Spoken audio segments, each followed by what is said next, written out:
welcome to my channel, The Love Tita Heart, the channel for the non-stop followers of Alden and Maine, who will serve as voice for those who cannot express their feelings for Aldab. Kamusta po kayo mga ka-non-stop? Good day po sa inyong lahat. Bago po tayo tumungo sa kaganapan kay Alden and Maine, please subscribe and hit the notification bell para ma-notify po kayo sa mga bagong video na i-upload ko. Salamat po! Happy Heart mga ka-Aldab! Nag-share ang ating ka-admin ng IG Kwentuhan ng pag-shoutout ni Daddy Bay. Sana all makasama si Daddy Bay para ma-interview tungkol sa mahal niyang manugang. Pero ilang araw na lang aalis na sila patungong US para magbakasyon doon kasama ang buong pamilya. Nanawa ay magbigay muli si Daddy Bay ng update sa kanilang bakasyon at ipasilip ang kanyang mahal na mga apo kasama ang mahal na manugang.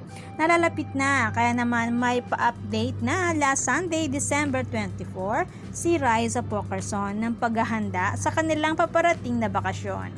Sabi nga ni Alden Richards, it's a blessing na for the first time, after 4 years of trying, pumasa na rin ang kanyang mga kapatid at si Daddy Bay para sa US visa.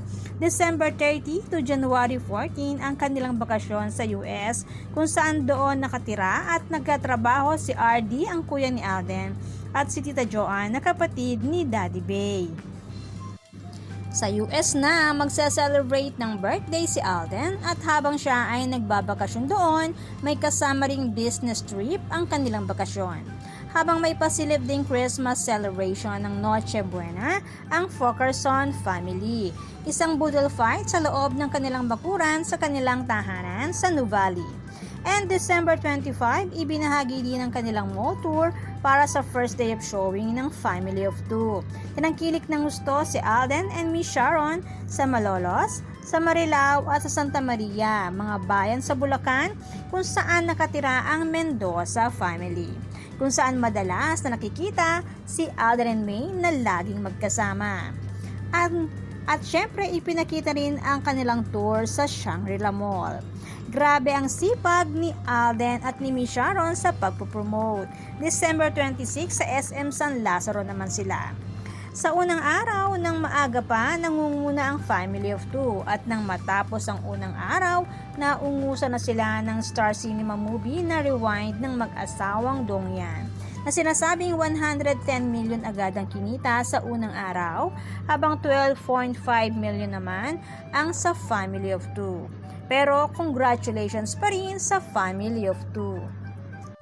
Sabi nga ni Alden sa mga moviegoers na gusto magpa-black screening, magsabi ka agad habang siya ay nandito pa sa Pinas dahil aalis na siya sa Turkey patungo ng US para magbakasyon doon.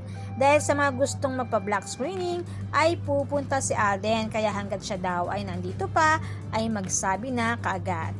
Ibinahagi din ni Alden ang bago niyang selfie with Bibo, katulad ng pagbabahagi din ni Maine. Pareho pa rin silang endorser na naturang produkto. Hiwalay nga lang ang kanilang pag-e-endorso.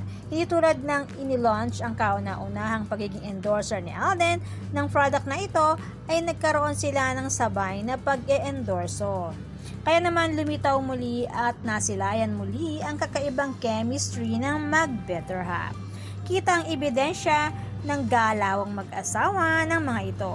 Buti na lang at may pagganito pang pangyayari noong una bago pa itinuloy ng tuluyan ng sarswela ng mga sarswelista. At least nakikita ng malinaw ang dahilan kung bakit ayaw pagsamahin ang dalawa sa iisang project. Nakikita kasi yung totoong relasyon na namamagitan sa dalawa. Pareho silang hindi mapigilan ng emosyon nila bilang super in love sa isa't isa. Kaya ang daming takot kung bakit hindi pa pwedeng magsama sa isang project. Kaya naman si Tisoy na lang ang gumagawa ng paraan para maprotektahan ng kanyang misis na maintindihan din ng mga fans kung bakit hindi pa pwedeng magsama sa iisang proyekto. Ika nga, tiis lang. huwag mainip. Darating din ang tamang panahon para sa proyektong hinihintay ng lahat. Sabi nga ni Alden, maraming project ang gagawin ng Myriad this coming 2024. May concert at international concert. At meron din gagawing movie si Alden, isang international film from foreign production. A trilogy of short film advocacy of women empowerment and women's rights. Isa ito sa bucket list ni Alden na magkaroon ng international movie. Masasabing halos lahat na natupad na ni Alden. Kaya kung ano man ang plan ni Alden para sa kanyang mga fans, especially sa fandom ng Aldab Nation and True Blooded Aldab Nation, wait lang tayo. Ika nga ng ating ka-admin, ang importante ang private life ng pamilya Fulkerson Jr. Ang pagiging masaya na mag-asawang Alden and Maine kasama ang makukulit at masasayang mga anak. Matatandaan na sinabi ni Maine sa Itbulaga noon na gusto talaga niya ay alagaan lang si Alden at ang mga magiging anak nila. Nasabi niya ito noong panahon na mag-asawa na sila at noong bago pa sila ikasal at iyong huli sa mga interview niya noong 2021. Kaya naman ating balikan ang larawan ng mag-asawa kung saan kita ang pagiging in love ni Mrs. Nico Menday kay Mr. Richard Fulkerson Jr.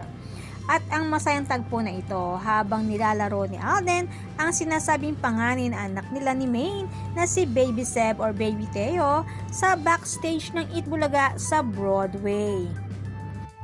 Samantala, mission accomplished ang ilan sa ating mga ka-true-blooded Aldab Nation, kasama ang ating ka-admin na isa sa pillar and strongest defender ng Aldab. Sorry po ma'am, hindi na po ako nakapagpaalam sa inyo para isama ito sa vlog ko ngayon. Masaya po akong ikwento ito sa mga ka-Aldab natin. Mission accomplished po. May pa-black screening po ang ilan sa ating ka-Aldab. Ang Family of Two po ay solo project pero under po ito ng production na hindi po kasama sa boycott. Nakapagpa-picture po sila with Sharon and Alden, nakapagpapirma ng mga items ni Maine kay Alden Richard. At naiabot po nila ang regalo ng Aldab Nation para sa 3 kiddos, kay Seb, kay Chin at kay Terdy.